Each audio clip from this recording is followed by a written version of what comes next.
الليل على النهار تذكرة لأولي القلوب والأبصار تبصرة لذوي الألباب والاعتبار والحمد لله الذي نحمده نستعينه نستغفره ونعوذ بالله من شرور أنفسنا ومن سيئات أعمالنا من يهده الله فلا مضل له ومن يضلله فلا هادي له نشهد أن لا إله إلا الله نشهد أن محمدا عبده ورسوله لا نبي بعده أما بعد.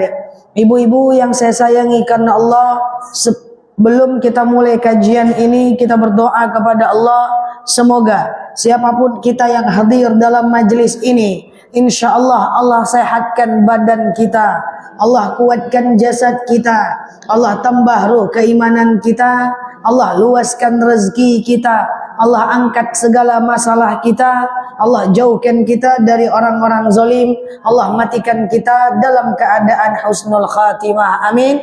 Allahumma amin. Sehat semua, Bu? Alhamdulillah. Yuk, silahkan. Iya, gitu aja kan? Tafadhol. Iya, kita cuma tanya jawab ya. Silakan.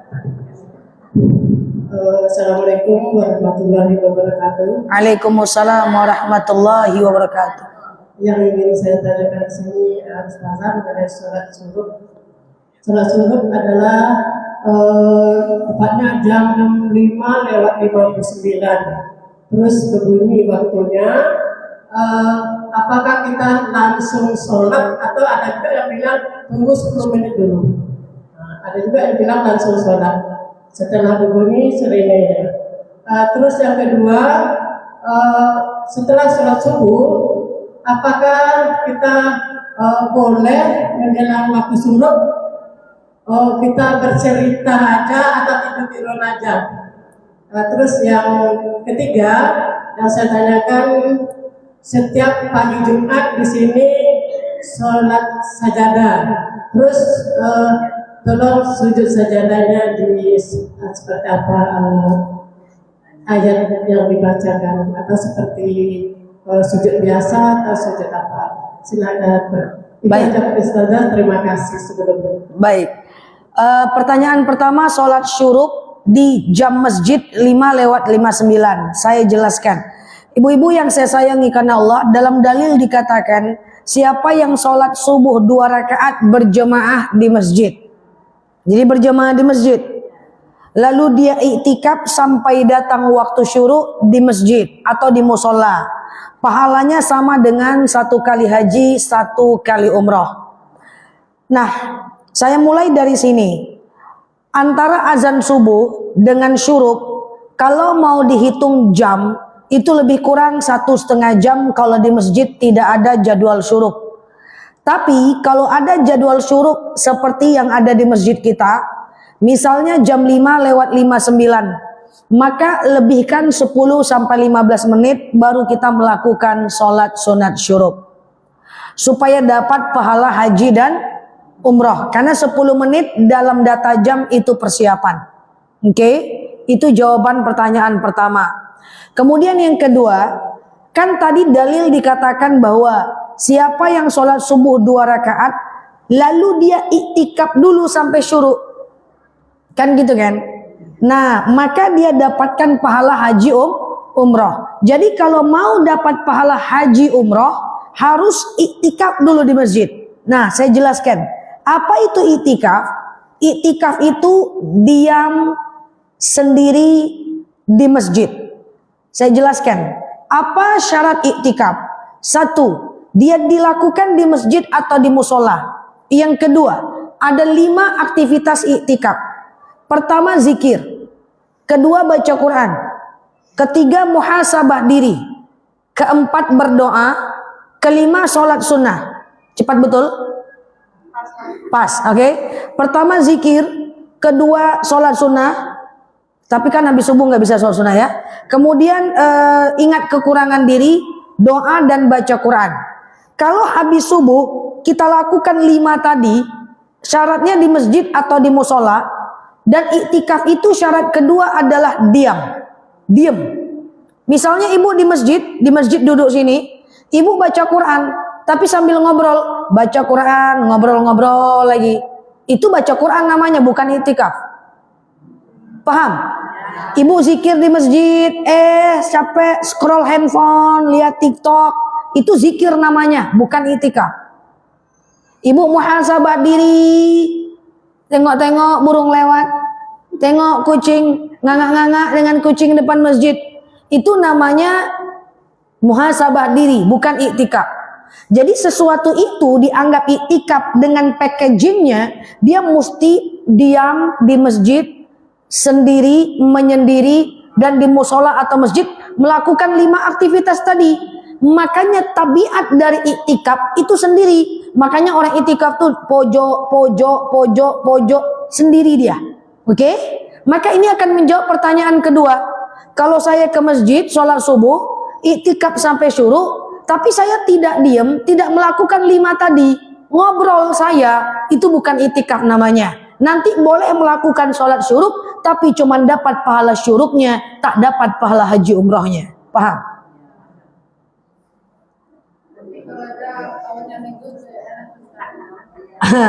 Kalau kawan yang negur seadanya saja, ya, makanya sebenarnya orang-orang sudah pada tahu kok. Assalamualaikum warahmatullah, assalamualaikum warahmatullah. Lalu kita doa zikir ya dengan berjamaah, salam.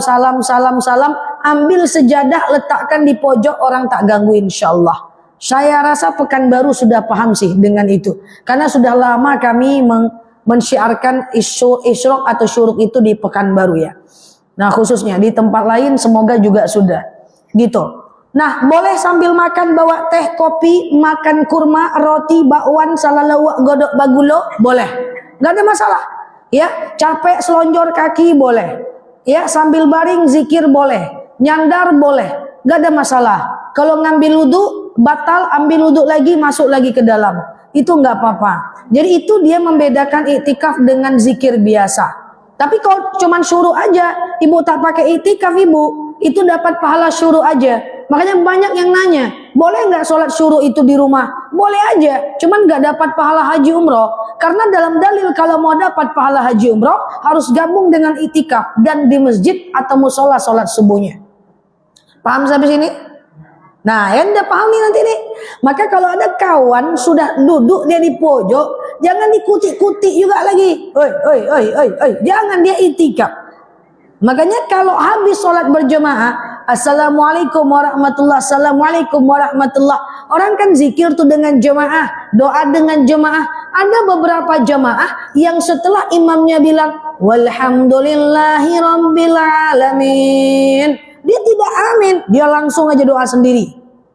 Karena ada doanya khusus dia pengen sendiri. Setelah dia mengaminkan doa jemaah, dia jangan disalami, dia masih pengen doa sendiri gitu loh. Jangan ikuti-ikuti lah mau mana doa we. Ya, jangan.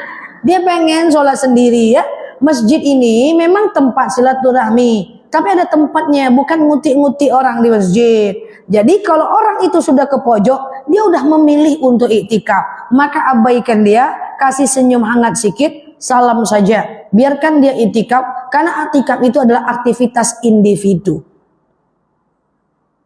Tidak boleh telepon, iktikaf sambil nelpon, iktikaf sambil ngobrol ya. Dia dapat, kalau dia baca Quran sambil ngobrol bukan pahala iktikaf, dia dapat pahala baca Quran aja gitu loh. Nanti akan muncul pertanyaan, kami kan perempuan ustazah, masa sholat subuhnya di masjid atau di musola? Mana lebih bagus perempuan tuh di rumah atau di masjid? Yang bagus adalah berjamaah. Di rumah berjamaah bagus, di masjid berjamaah bagus. Lah katanya perempuan gak boleh ke masjid. Boleh, ada dalilnya. Iza sta'zana nisa'akum fil lail ilal masjid fa'dzulahunna. Ketika istri kalian minta izin ke masjid, izinkanlah dia. Ini dalil perempuan boleh ke masjid walaupun tidak diwajibkan. Nggak pun tiap hari, sekali seminggu lah kita syuruk misalnya. Sudah bu? Ada lagi? Cukup? Kalau ada yang umpama yang tinggal di rumah, ya. Setelah sholat itu kita ambil sebentar. Nggak apa-apa. Kalau ada doruriyah, terdengar cucu menangis, kita ada orang di rumah, entah dia bangun atau kita ngambil kunci, kita pulang sebentar, balik lagi, boleh, nggak ada masalah. Pahalanya sama iktikaf. Iktikaf boleh keluar kok dalam keadaan doruriyah. Doruriyah itu cuman ya? Terdesak. Dalam keadaan terdesak. Ada lagi? Clear? Oke. Ya. Oh iya ya, sujud sejadah. Ustazah, kami Jumat di sini ada namanya sujud sejadah, gitu ya. Jadi imamnya baca ayat sejadah. Jadi sujud itu kan ada 3, sujud sahwi, sujud syukur, dengan sujud sejadah. Atau nama lain sujud tilawah, sama dia. Nah, sujud sejadah atau sujud tilawah kalau dilakukan berjemaah itu biasanya imamnya itu membaca ayat sejadah. Khusus dia baca ayat-ayat yang bisa melakukan sujud tilawah, gitu kan. Nah, hukumnya itu sunnah muakkad, Bu.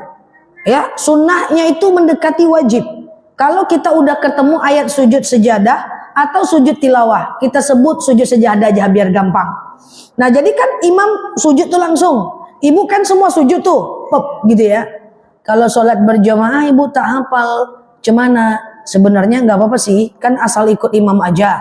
Cuman dihafal lah. Kadang-kadang gak cuman saat sholat loh, Bu. Saat baca Quran, kita nampak ayat Quran yang ada tanda sejadahnya. Itu kita sangat disunnah muakkadkan untuk sujud. Letakkan Qurannya sujud. Nah, namanya sujud sejadah. Ya, tidak harus takbir, tidak. Tapi ini hukum bagus. Ini sunnah muakkad. Sunnah mendekati wajib. Jadi sujud tilawah sejadah tadi bisa dibaca saat sedang sholat ketika imamnya sengaja membaca ayat sejadah, atau ibu lagi baca Quran ada tanda sejadah di pojok, ibu langsung sujud. Baca mana bacaan sujudnya? Memang agak panjang sedikit. Sajada wajhiya lilladzi khalaqahu wa saqqa sam'ahu wa basarahu bihaulin wa quwwatih.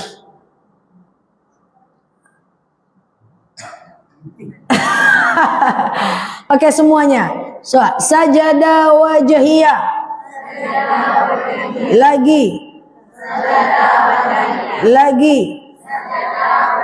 Lagi. Lilladzi. Lagi. Lagi. Sajada wajhiya lilladzi. Lagi. Lagi. Khalaqahu. Lagi. Lagi. Lagi. Sajada wajhiya lilladzi khalaqahu. Lagi. Wasaqqa sam'ahu. Tak payah ya, keriput ikan yang sadonya. Cemana itu? Itu bacaannya. Jadi gimana? Saya nanti kirim ke ibu saja ya. Oke, udah menyerah sebelum bertanding kawan. Jadi bacanya itu sikit aja kok. Sajadah. Jadi cara bacanya gimana nanti cara menghafalnya? Saya jelaskan. Ibu-ibu kalau menghafal itu ndak boleh buru-buru. Kan banyak orang hafal nih. Sajada wajhiya lilladzi khalaqahu wa saqqa sam'ahu. Dia lanjut aja. Sajada wajhiya lilladzi khalaqahu sam'ahu. Sajada wajhiya sam'ahu. Terbalik-balik. Ujung-ujungnya lantak lah situ, enggak usah ngafal lagi kan gitu jadinya. Ngafal tuh enggak bisa kayak gitu. Ya, ngafal itu dalam kondisi kita itu pelan-pelan. Sajada, sajada, sajada. Hafal tuh sajada. Wajhiya lagi. Sajada. Hafal tuh sajada. Wajhiya lagi. Wajhiya. Sampai ngelotok di sini baru diulang. Sajada, wajhiya. Gitu. Nggak usah buru-buru. 3 hari pun nggak apa-apa. Yang penting ada perkembangan. 3 hari menghafal sujud tilawah. Nggak apa-apa. Nah, selama ini kenapa kita anggap ngafal itu susah? Karena buru-buru. Nggak dimainkan koplingnya. Misalnya nih, sujud sahwi. Subhana man la yanamu wa la yasu. Buru-buru. Subhana man la yanamu wa la yasu. Subhana man la yasu. Subhana man ujung-ujungnya nggak jadi. ala tua kalau ala pandai menghafal. Ujungnya gitu. Cara menghafalnya yang salah. Oke? Clear? Baik.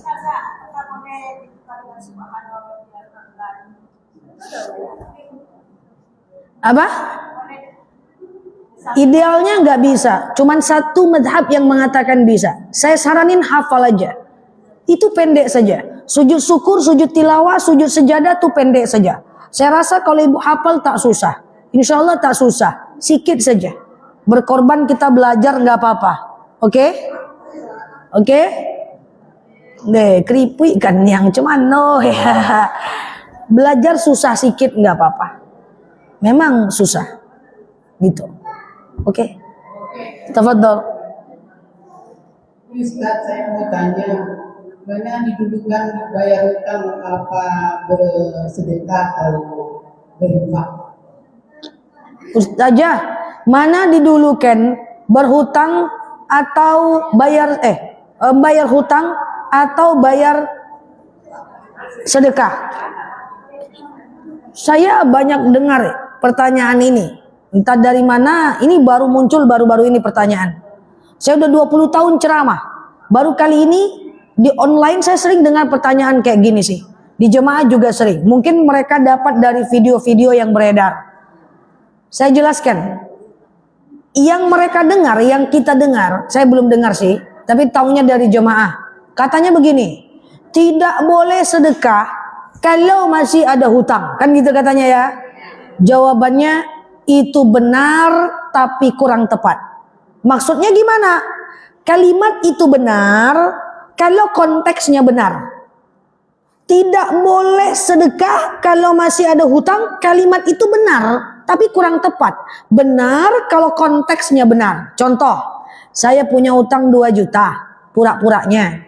Deadline-nya bayar hari ini, hari Jumat. Rupanya ada tetangga saya butuh duit 2 juta. Saya mau bayar hutang 2 juta. Datang tetangga saya butuh duit 2 juta. Saya sedekah ke dia dulu, baru saya tunda hutang. Itu salah. Jadi jangan sedekah, bayar hutang dulu dalam kondisi yang kayak gitu. Kalau deadline-nya jatuh temponya di hari itu, paham sampai sini? Tapi itu tak berlaku. Itu tak berlaku pada orang yang punya utang besar, jatuh temponya lama. Dia punya utang 30 juta, jatuh temponya 2 tahun. Lalu dia tak sedekah walaupun 2.000. Kenapa kau tak sedekah subuh? Ada utang 30 juta. Nggak gitu, Bu. Sehingga orang tak mau lagi sedekah subuh. Padahal sedekah aja. 2.000, 2.000, 2.000, 2.000, 2.000. Kenapa? Dengan sedekah itu memancing rezeki kita, semoga kita bisa bayar hutang. Dan yang tidak boleh juga adalah hutang yang lama tidak dibayar. Sedekah semangat. Ini nggak boleh juga. Hutang yang lama nggak dibayar, sedekah semangat. Hutang nggak dibayar, kurban semangat 45. Atau hutang di hari itu, lalu kemudian kita bayar sedekah hari itu. Itu tidak berlaku pada hutang besar di waktu yang depan. Masa nggak mau sedekah cuma 10.000, traktir orang tua makan, traktir anak makan, traktir kawan makan, beli makanan kucing, itu kan sedekah. Sedekah subuh. Paham maksudnya nih? Dah. Tafadhol, silakan. Ya. Assalamualaikum warahmatullahi wabarakatuh. Waalaikumsalam warahmatullahi wabarakatuh. Ustazah, saya mau nanya soal sholat berjamaah maghrib. Kita mau ikuti sholat berjamaah maghrib, tapi kita ketinggalan 2 rakaat, Ustazah. Nanti kita ikut imam cuma 1 rakaat. Di rakaat kedua kita duduk lagi atau langsung berdiri, Ustazah? Di rakaat kedua imam maksudnya? Yang rakaat pertama kita kan ikut imam, kita duduk baca tahiyatul kan. Kita telat. Rakaat kedua sama ketiga kita kan sendiri lagi. Di rakaat keduanya kita duduk lagi atau langsung berdiri. Di rakaat ketiga baru duduk, Ustazah. Kita telat baru masuk rakaat ketiga. Iya. Oke, ini agak sulit, ibu-ibu perhatikan saya, jangan bergetip, tahan napas sampai saya selesai ngomongnya. Oh ya. Oke, ini sholat maghrib. Kita terlambat 2 rakaat. Kita baru masuk rakaat ketiga. Oke ya? Ini imam nih rakaat ketiga nih. Tuh. Imam habis duduk tahiyat awal, imam kan naik tuh mau rakaat ketiga. Dari sini paham? Imam kan rakaat kedua nih pura-puranya nih. Tahiyat awal nih rakaat kedua. Terus imamnya naik. Allahu Akbar. Imam rakaat ke tiga. Ibu baru datang nih. Kan ibu baru datang, duduk datang ibu. Nah, ibu pasang niat. Sengaja aku sholat maghrib 3 rakaat berjamaah sunnah wajib atasku karena Allah. Kan gitu ya. Imamnya ruku, Allahu Akbar ikut. Sami Allahu liman ikut. Iman hamidah ikut. Sujud Allahu Akbar. Kemudian Allahu Akbar duduk antara 2 sujud. Allahu Akbar sujud, ya kan? Kita rakaat berapa tadi nih? Kita. Pertama imam rakaat Allahu Akbar. Nah, imamnya ini kan tahiyat akhir nih duduknya. Bacaannya tahiyat akhir juga nih. Kita kan rakaat 1 nih. Kita termasuk tahiyat awal kan? Kita duduk tahiyat awal, jangan duduknya kayak imam. Ini dulu yang harus dipahami nih. Tahiyat awal berkali-kali, tahiyat akhir cuma sekali. Jadi duduk kita tahiyat awal, bacaan kita tahiyat awal. Sampai Muhammad. Jadi ikuti rakaat kita, bukan rakaat imam. Oke, sampai sini clear? Kalau ada yang selama nih rakaat 1 dia, imam rakaat ketiga, duduknya tahiyat awal, tahiyat akhir, keep moving. Berubah, ke depan enggak boleh lagi. Ini tahiyat awal ini. Ikuti rakaat kita, oke? Kok diam? Oke, dah. Imam assalamualaikum. Assalamualaikum. Kita naik. Allahu Akbar. Kita masuk rakaat ke berapa? 2. Baca Al-Fatihah ayat pendek, ruku, iktidal, sujud, duduk antara 2 sujud, sujud, Allahu Akbar. Maghrib rakaat kedua duduk atau berdiri? Duduk atau berdiri? Duduk. Jadi ikut rakaat kita. Duduk kita, Bu. Duduknya tahiyat awal dan kemudian duduknya bacaannya tahiyat awal juga. Jadi ikuti rakaat kita saja. Berarti kita duduk lagi ya Ustaz? Ya. Selama ini saya ngerjakan itu. Semalam di masjid ada ibu-ibu di sebelah saya. Dia langsung berdiri Ustazah. Lupa rakaat kali? Enggak, dia ikut rakaat terakhir. Jadi, Lupa kali? Kan di sebelah kita jadi diperhatikan. Jadi dia langsung aja rakaat terakhir dia duduk lagi. Jadi dia 2 kali duduk, rakaat terakhir sama imam, rakaat dia. Oh ya. Oh ya. Jadi harus saya jadi mikir apa selama ini saya salah. Oke, betul sudah. Selama ini saya kerjakan ikut imam pertama. Oke. Yang kedua saya duduk lagi. Iya, karena kondisi kita rakaat kedua. Ya. Ikuti rakaat kita. Saya duduk lagi kan. Yang ketiga baru tahiyat akhir. Iya, betul itu ya. Itu saya jadi mikir semalam. Oh, semalaman. Tak lalu lo mikir ya.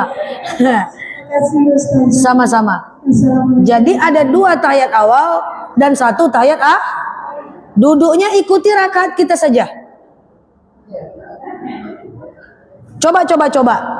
Tadi imam nih rakaat ketiga kan cuman baca Al-Fatihah aja nih. Iya kan? Dalam hatinya kan.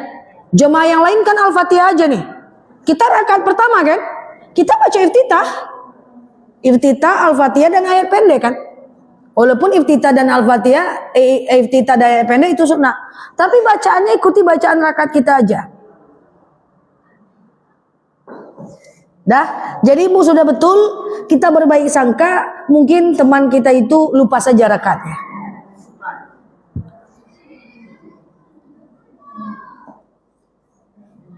Tafadhol.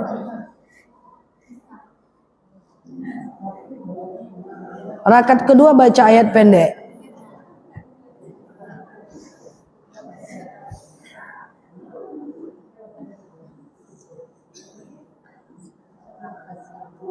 Assalamualaikum warahmatullahi wabarakatuh. Waalaikumsalam warahmatullahi wabarakatuh. Mengenai sholat rawatib, mengenai sholat sunat rawatib pertama. Iya, tafadhol.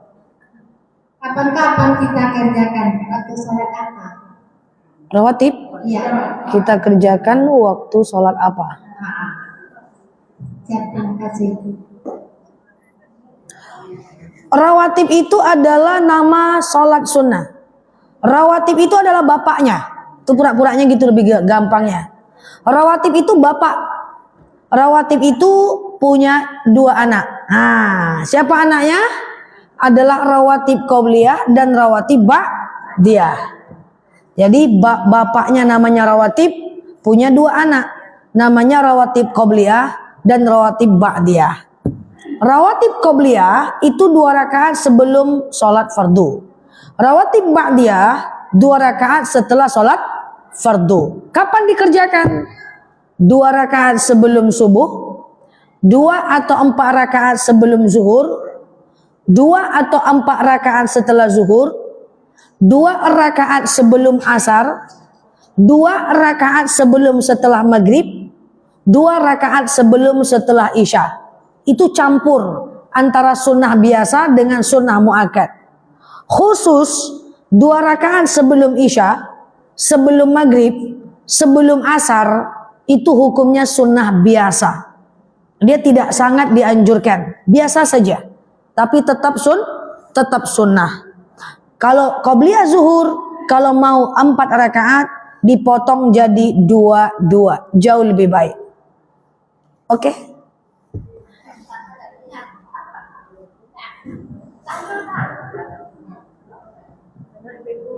Ustazah, gimana ini kan ada dia seseorang lagi tuh sebenarnya dia rajin bersedekah, cuma ibadah sholatnya kurang, terus gimana tuh Ustazah? Lalai. Lalai, ibadahnya mungkin nggak sholat gitu. Oh, iya. Tapi karena ada penyakit ya juga. Hah? Sehatnya bapaknya gitu kan, seperti Oh. Ada orang sholat tapi rajin sedekah. Ada orang sedekah, ada orang sedekah tapi tak sholat. Ada orang sholat tapi gosip. Ada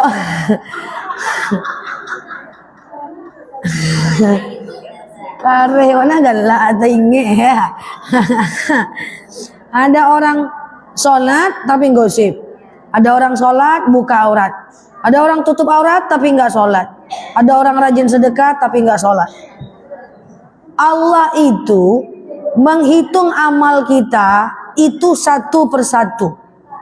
Dihisab, diukur, ditimbang 1 persatu. Tak sholat dapat pahala, tak sholat berdosa, sedekah dapat pahala. Diterima sedekahnya. Cuman masalahnya gini, dosa meninggalkan sholat lebih tinggi dibanding pahala sedekah. Jadi tidak nutup juga dia. Ibarat dagang ini jual rugi nih. Apa sih sebanyak apalah sedekahnya sehingga bisa mengalahkan dosa meninggalkan sholat? Sulit. Itu masalahnya. Tapi intinya Allah itu akan menilai kita 1 persatu. Sholat dapat pahala, sedekah dapat pahala, mariak suami berdosa. Sedekah dapat pahala, buka aurat dosa. Sedekah dapat pahala, riba dosa. Dihitung nih nanti berat dan pahalanya, dosa dan pahalanya. Amalnya diterima, Bu. Karena dalil may ya'mal mithqala dzarratin syarran yarah, may ya'mal mithqala dzarratin khairan yarah. Sedikit akan Allah terima. Cuma masalahnya dosa meninggalkan sholat itu besar. Kayak-kayaknya semapan apapun kita sulit mengalahkan pahala sedekahnya.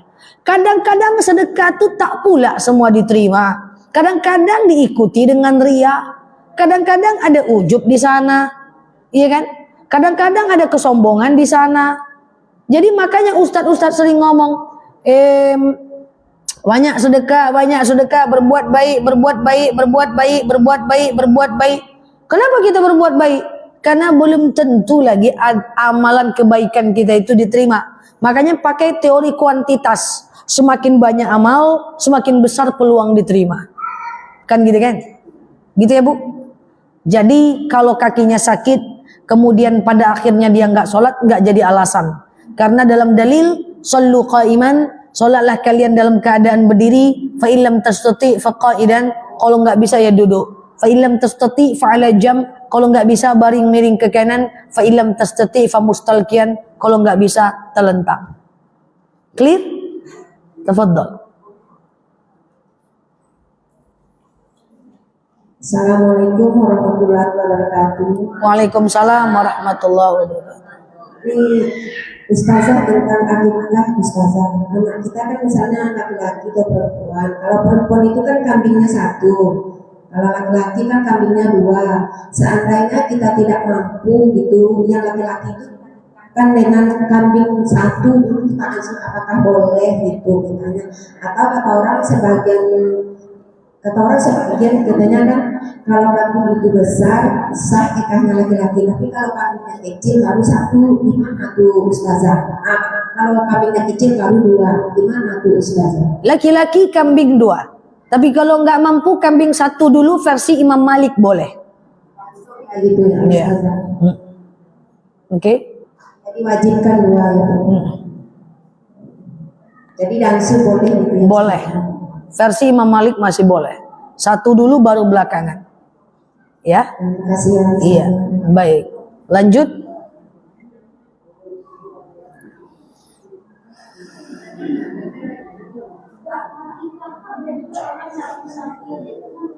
Nggak bisa.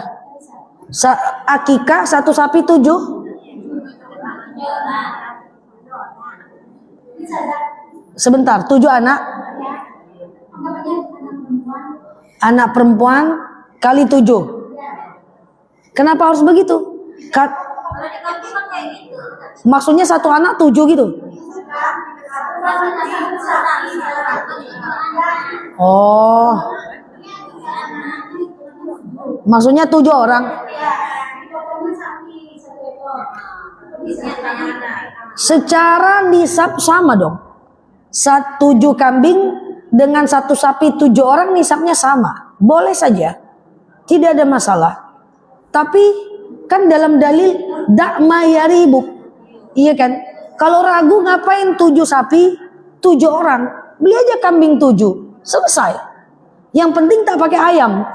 Karena secara dalil kurban tak bisa pakai ayam. Ada pula yang ngomong, saya mau kurban harga 2.800.000. Saya beli ikan seharga 2.800.000. Ya itu kan tidak bisa. Oke? Clear ya? Oke, silakan ada lagi? Assalamualaikum warahmatullahi wabarakatuh. Saya ingin bertanya tentang pertanyaan dari tadi tentang akikah. Sebetulnya seperti ini Ustazah. Kita kan nggak tahu dulu apakah orang tua kita menikahkan kita atau tidak. Ada keraguan di sana. Sementara umur kita sudah segini banyak, itu kita tidak tahu apakah kita terhutang dengan akikah kita sendiri atau orang tua kita terhutang dengan akikah tersebut. Apakah wajib kita harus membayar akikah kita sendiri, bayar akikah kita sendiri? Itu satu. Akikah pada usia mengakikahkan anak pada usia 7, 14, 21 hari itu hukumnya sunnah muakkad. Tidak wajib. Ada dalil mengatakan kalau tidak mengakikahkan anak maka dia akan tergadai. Itu dalil perintah akikah. Ingat, setiap perintah tidak selamanya wajib. Bisa jadi sunnah. Setiap larangan tidak selamanya haram. Bisa jadi cuman makruh. Walaupun ada dalil yang mengatakan kalau tidak akikahkan anak maka akan tergadai, tetap status akikah tidak wajib. Dia hanya sunnah muakkad pada usia 7, 14, 21 hari. Setelah usia segitu maka status hukumnya menjadi sunnah biasa. Sampai kapan? Sampai anaknya balik berakal. Sampai sini paham? Paham sampai sini? Nah, persoalannya adalah akikah itu adalah tugas orang tua, bukan tugas kita atas diri kita sendiri. Maka ketika besar, haruskah kita itu mengakikahkan diri kita sendiri? Ini dengar baik, penting. Mengakikahkan diri sendiri ada dalil yang menjelaskan boleh, tapi status hadis tak kuat. Saran saya, daripada ibu mengakikahkan diri sendiri, lebih baik ibu berkurban saja. Sama dengan anak yang sudah baligh. Anak sudah baligh, mana bagus akikahkan atau kurbankan. Kalau sudah lewat, bagus kurbankan. Walaupun tidak ada keharaman untuk mengakikahkan. Tapi ingat, akikah itu tugas orang tua. Mengakikahkan diri sendiri boleh, tapi dalil tak terlalu kuat. Tak perlu khawatir, tak perlu dipaksa-paksakan ya untuk status akikah. Sedangkan untuk orang tua saja, sunnah muakkad. Tapi kan tergadai saja. Tergadai itu dalil. Dalam sebuah dalil akan ada ukhruj, akan ada ciptaan hukum. Ini ada dalil, ada hukum yang tercipta. Hukumnya tetap sunnah muakkad. Oke?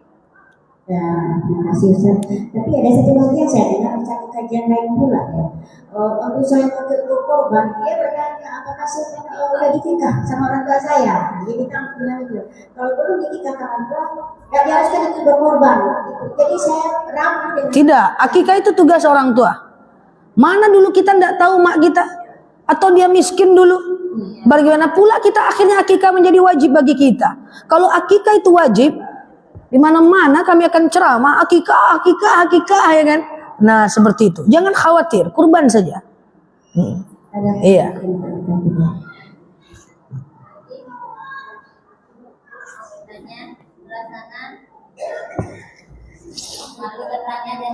Malu bertanya mutar-mutar ya.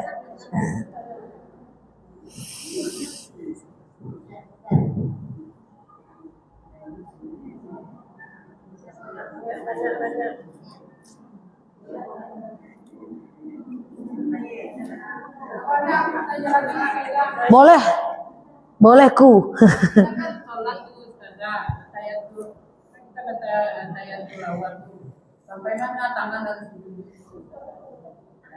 Sampai Allahumma sholli ala Muhammad wa ala ali Muhammad. Dan usahakan ini kan lutut, asyhadu alla ilaha illallah wa asyhadu anna Muhammadar Rasulullah, Allahumma sholli ala Muhammad wa ala. Itu ujung tangan batas lutut. Oke? Clear? Mundur sedikit. Oh ya, itu betul. Sampai Allahumma sholli ala Muhammad. Sama-sama.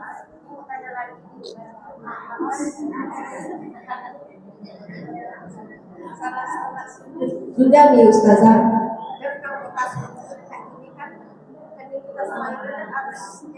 Kening saja, kening saja. Kalau tangan kita di atas mukena kita itu sholat kita tidak sah. Misalnya kan kita perempuan kan pakai mukena kan besar tuh Ustazah. Jadi kita kalau sujud itu mukena kita. Ibu-ibu yang saya sayangi karena Allah, dalam dalil yang harus nempel ke sejadah adalah kening. Kening saja. Enggak. Kening tak boleh kena benda bergerak. Perempuan tak boleh kena kerudung, tak boleh kena mukena. Laki-laki juga tak boleh kena sorban. Laki-laki kan suka sholat pakai sorban, iya kan? Maka tak boleh keningnya kena sorban. Seperti itu. Oke? Silakan sekali lagi. Assalamualaikum warahmatullahi wabarakatuh. Waalaikumsalam. Ini Ustazah, kalau kita pergi umroh, kalau nggak akikah nggak bisa katanya iya. Kan ini kan di umroh.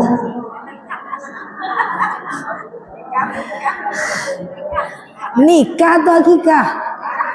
Akikah.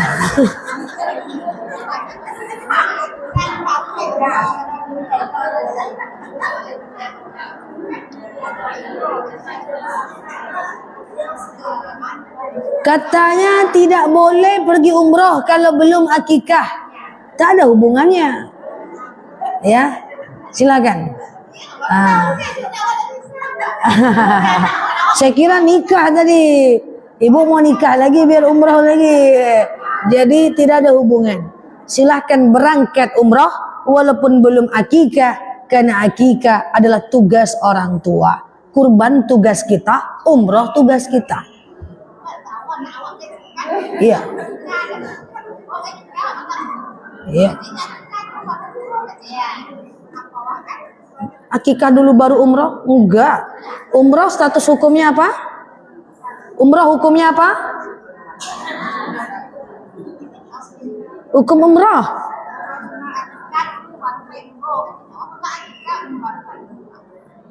Hukum umroh apa? Tak tahu hukum umroh? Hukum umroh sunnah. Bagi yang tak mampu sunnah dekat wajib bagi yang mampu. Sementara akikah itu sunnah muakkad bagi orang tua, itu pun pada usia tertentu. Sementara sunnah biasa menjelang balik. Ya banyak bu. Ada pula lagi tak boleh. Nah ya tadi udah ya. Tak boleh akikah. Yang tak boleh itu adalah jangan mengumrohkan orang tua sebelum kita yang umroh. Kan gitu kan? Jangan menghajikan sebelum kita haji. Jangan mengkurbankan sebelum kita kurban. Itu betul. Karena kenapa? Dalam hal agama kita duluan. Dalam hal akhirat, dalam hal dunia boleh orang duluan. Contoh, saya mau makan. Ada misalnya orang makan lapar. Wah, saya tahan lapar saya demi orang. Itu boleh. Dalam hal dunia. Saya makan ikan lele. Ada kucing lapar. Saya kasih dulu ke kucing. Saya tahan lapar. Boleh. Dalam hal dunia boleh dulukan yang lain. Dalam hal akhirat jangan. Kita udah mau sholat pakai mukena. Datang kawan ngangak-ngangak. Kamu ngapain? Aku mau sholat. Kau aja dulu. Tak boleh. Kita dulu. Lagi baca Quran. Ada orang ngintip-ngintip. Mau ngapa? Mau baca Quran. Ya udah, kamu aja dulu. Tak boleh. Kita dulu. Maka hanya boleh mengumrohkan kalau kita umroh. Hanya boleh membadalkan kalau kita badal. Makanya badal umroh itu ada dua cara. Kalau kita tak pergi umroh, badalkan di travel. Nanti orang sana yang membadalkan karena dia udah umroh. Kan gitu kan? Nggak bisa kita sendiri yang badal. Karena kita belum tapi kalau kita pergi umroh, di sana nanti kita bisa badalkan orang tua kita untuk umroh kedua dan ketiga. Seperti itu. Itu baru tepat. Tak boleh mengumrohkan orang lain sebelum kita umroh. Karena di dunia ini aja kita sayang-sayangan. Di akhirat kita berebut pahala nanti. Walaupun dengan orang tua kita sendiri.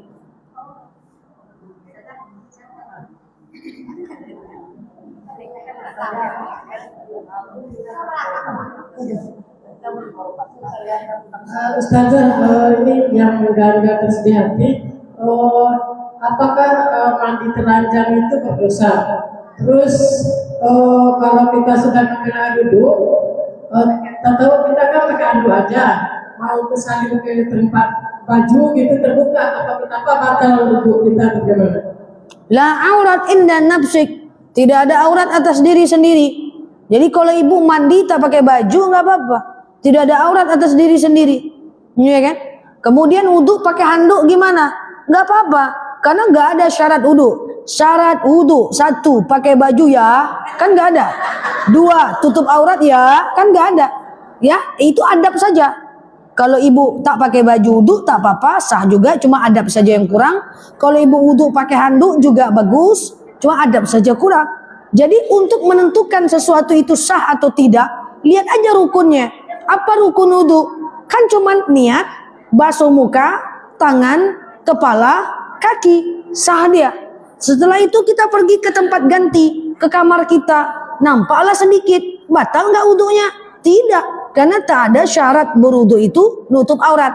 Cuman nampak sama anak bujangnya, bagian pusat sampai lutut, berdosa karena aurat, wudhunya tetap sah. Jadi aurat dengan anak bujang, pusat sampai lutut. Dada tidak aurat, tapi jangan ditarik pula ke bawah kan. Nampak atas saja lah daripada nampak bawah, jangan pula begitu. Carilah handuk yang panjang kalau ada anak bujang di rumah itu. Oke? Ya.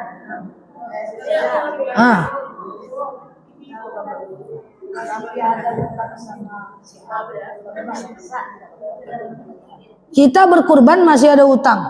Utangnya masih lama nggak jatuh temponya? Alah tuh. Utangnya masih lama nggak jatuh temponya? Iya, tapi hutangnya masih lama nggak jatuh temponya? Kalau masih lama boleh saja. Kalau kita berjanji umpamanya 5 bulan lagi, korban sudah datang. Kira-kira bisa nggak 5 bulan lagi bayar kalau berkurban juga? Nggak usah dulu, bayar utang tuh dulu. Bayar utang dulu, kan gitu, ya? Oke. Seperti yang tadi ibu jawab tadi ya tentang utang tadi. Utang 5 bulan lagi, utang 5 bulan lagi. Kita dulu kan kurban. Kira-kira 5 bulan lagi itu sanggup nggak kita membayarnya? Kalau agak-agak ragu, utang aja lah dulu. Kurban tuh sunnah, utang tuh wajib dalam kondisi kayak tadi. Paham maksud saya ini? Nah. Saya bertanya, jadi kita sholat, nanti kita sujud kan? Kita tunggu imam sampai baca apa kita berdiri. Selesai takbir, kita sujud. Allahu Akbar kata imam, baru kita Allahu Akbar. Ruku imam, Allahu Akbar kata imam, baru kita Allahu Akbar. Oke? Lah jalan? Alah. Kebanyakan kan banyak dulu. Nggak boleh. Dulu pada imam dosa. Nggak boleh. Sama dia sama imam. Ikut imam wajib hukumnya.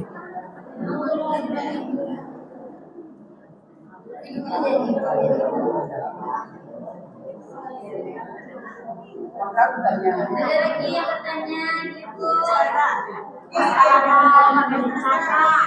Kan kita udah dapat fatwa dari Bapak. Jadi seharusnya kita masak apa gitu? Boleh enggak di rendang, di sate? Kan sate dibakar nih. Katanya itu tidak dibolehkan, Ibu. Gimana caranya? Di mana ada kaji-kaji waktu itu? Ibu dengar kajian di mana? Lucu-lucu ya? Nggak apa-apa.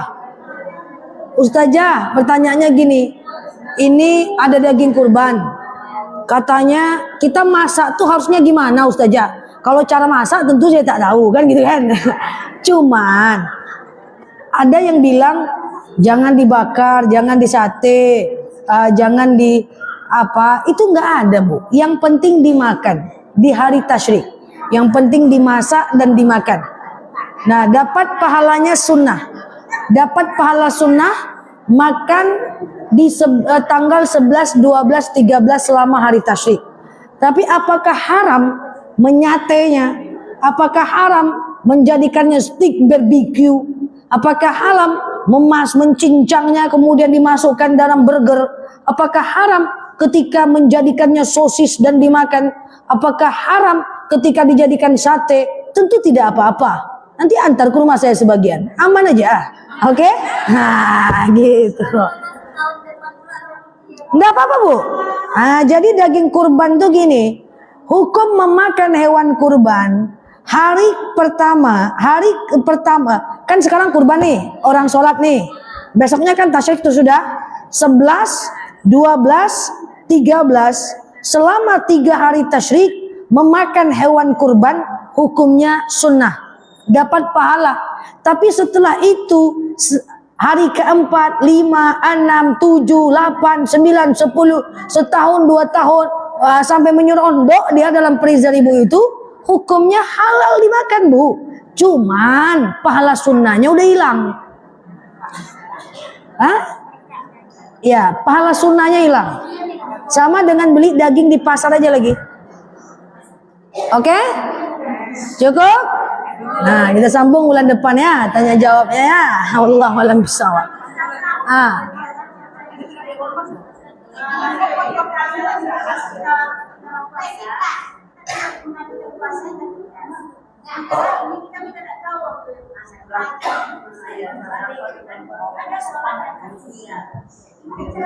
Kalau kita nggak ingat jumlahnya nggak bisa ganti. Yang bisa diganti kalau ingat jumlahnya. Dalilnya apa?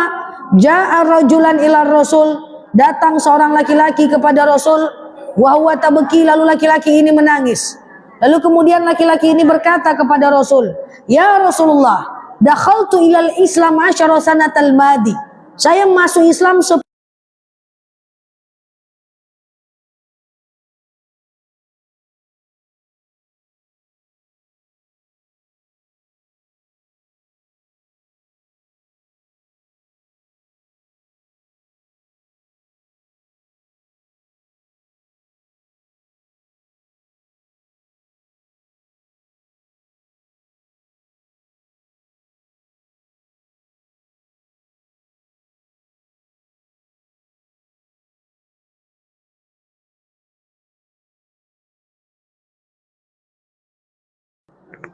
Ya, silakan.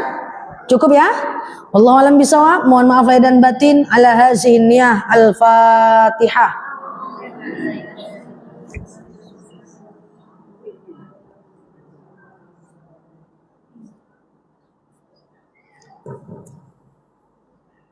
Amin ya Allah, amin ya Rahman, amin amin ya mujibah sa'ilin. Allahumma salli ala Muhammad wa ala ali Muhammad. Allahumma inna nas'aluka ridhaka wal jannah, na'udzubika min sakhatika wan nar. Allahumma inna nas'aluka salamatan fi dinina, afiyatan fi jasadina, ziyadatan fi ilmina, barakatan fi rizqina, tawbatan qabla al-maut, rahmatan indal maut, maghfiratan ba'dal maut. Allahumma hawwin alaina fi sakaratil maut, najata minan nari wal afwa indal hisab. Allahumma antas salam minkas salam wa ilaika ya'udus salam.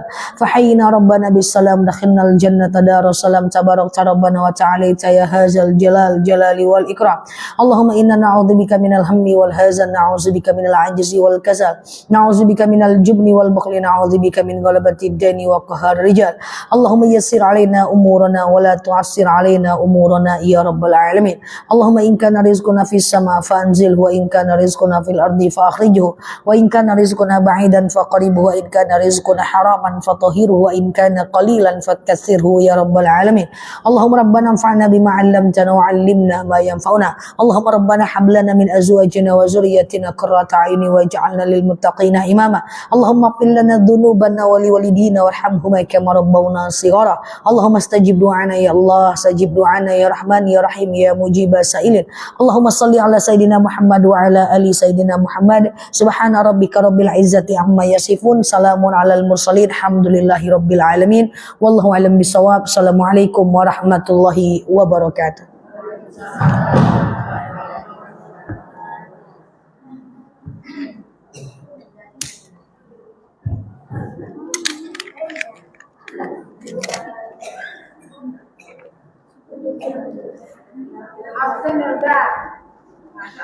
Halo teman-teman semuanya. Apa kabar guys?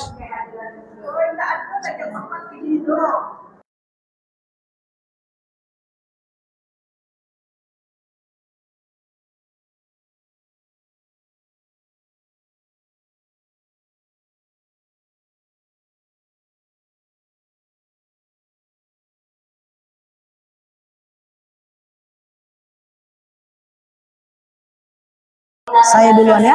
Ya, mari Bu. Mari Bu. Assalamualaikum. Kak duluan ya Kak. Duluan ya. Assalamualaikum. Ya mari ya Bu. Izin Bu. Mari Bu.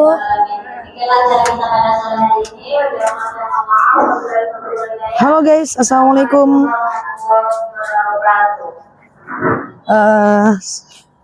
Iya guys, maghrib cepet guys, jadi harus cepet kabur. Agak jauh dari rumah.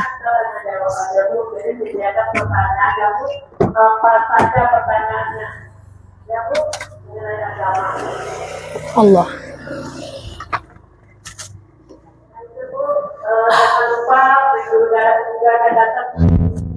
Assalamualaikum warahmatullahi wabarakatuh, teman-teman semuanya. Sehat selalu ya di sana. Teman-teman yang baru mampir boleh klik foto aku yang ada di atas, follow, aktifkan tombol loncengnya ya teman-teman ya, agar teman-teman dapat video terbaru dari aku. Dan teman-teman yang terlambat hadir, seperti biasa angkat kaki sebelah, jewer telinga sendiri sambil terbang ya guys. Yang terlambat hadir teman-teman boleh ke channel aku. Di channel aku nanti aku akan tampilkan ceramah-ceramahnya aku di channelnya aku ya. Angkat kaki, yang ketawa berarti angkat kaki guys. Oke, thank you ya teman-teman semuanya ya. Yang baru mampir boleh klik foto yang ada di atas, follow dan aktifkan tombol loncengnya agar teman-teman dapat video terbaru dari aku ya. Saya nggak bisa jawab pertanyaan teman-teman kalau lagi live ceramah ya kan. Nah makanya kita sediakan jadwal untuk tanya jawab setiap jam 8 pagi, jam 8 malam. Waktu nggak panjang pendek tapi tiap hari. Yang penting kita konsisten ya guys. Oke, thank you ya teman-teman semuanya yang baru mampir, salam kenal dari aku. Thank you banget buat teman-teman semuanya. Boleh kasih aku senyum dulu sebelum aku pulang guys. Oke.